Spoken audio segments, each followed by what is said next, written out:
This is one of the main roads going to Nigeria from Bamenda. That is an international road with its difficulties. It is also the road going to GHS Widikum.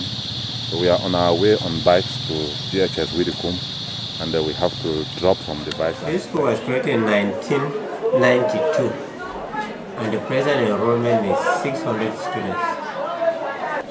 So what are some of those problems we face in the smooth running of this institution? We have numerous problems which we face in the running of this institution. First, we have infrastructural problems and have problems of personnel. As concerns infrastructural problems, accommodation, we don't have enough classrooms.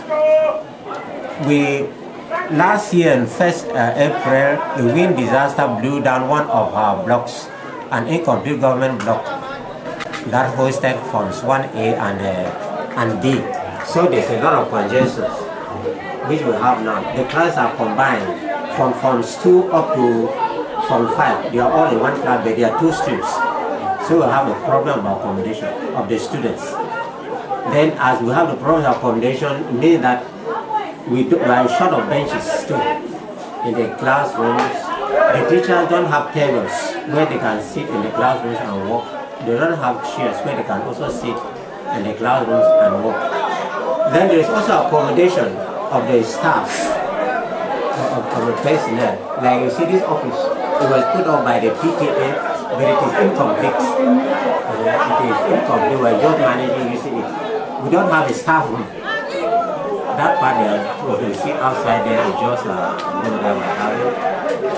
Then we lack also a accommodation to accommodate our books. The library, you see some of the books are here.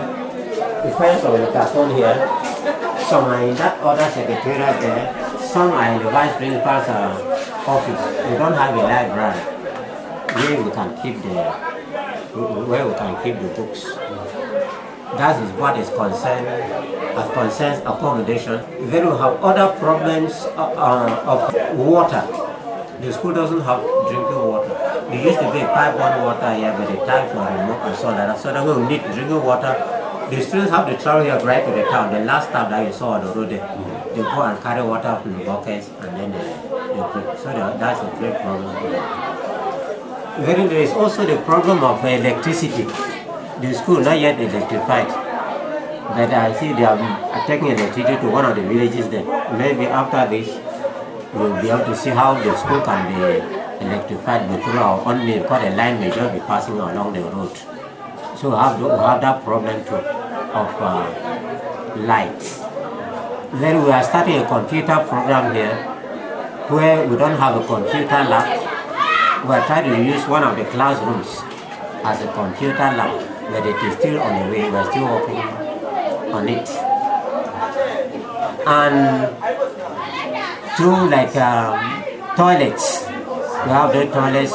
We have just one toilet of about 3 rooms, which is up there for the students, far outside there, which is not really sufficient for them.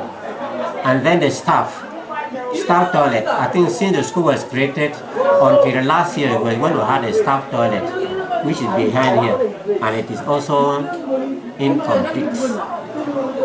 And then other fractional needs, like you find the school that is here, we don't have playgrounds. We don't have a single playground. We go and do our sports and games in the school, in the Catholic mission and the Presbyterian school. That is our problem. The land, and then the land area to where the school is limited.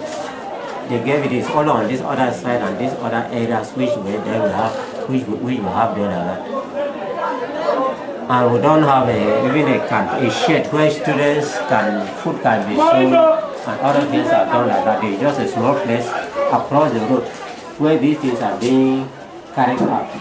These are some of the infrastructural problems that I can outline for now.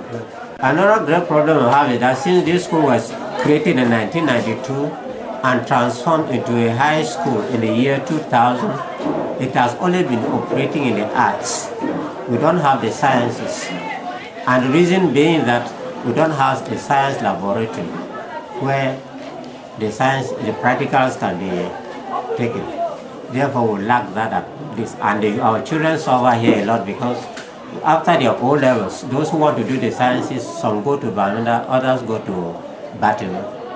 It's a great problem. The parents have been crying about it, but we still have a long way to go. Okay. Yeah. Yes, given that we are in the 21st century where technology is the top of the day and communication, especially through internet and computers, is like inevitable in schools like this. How do you cope without the computers or computer laboratory?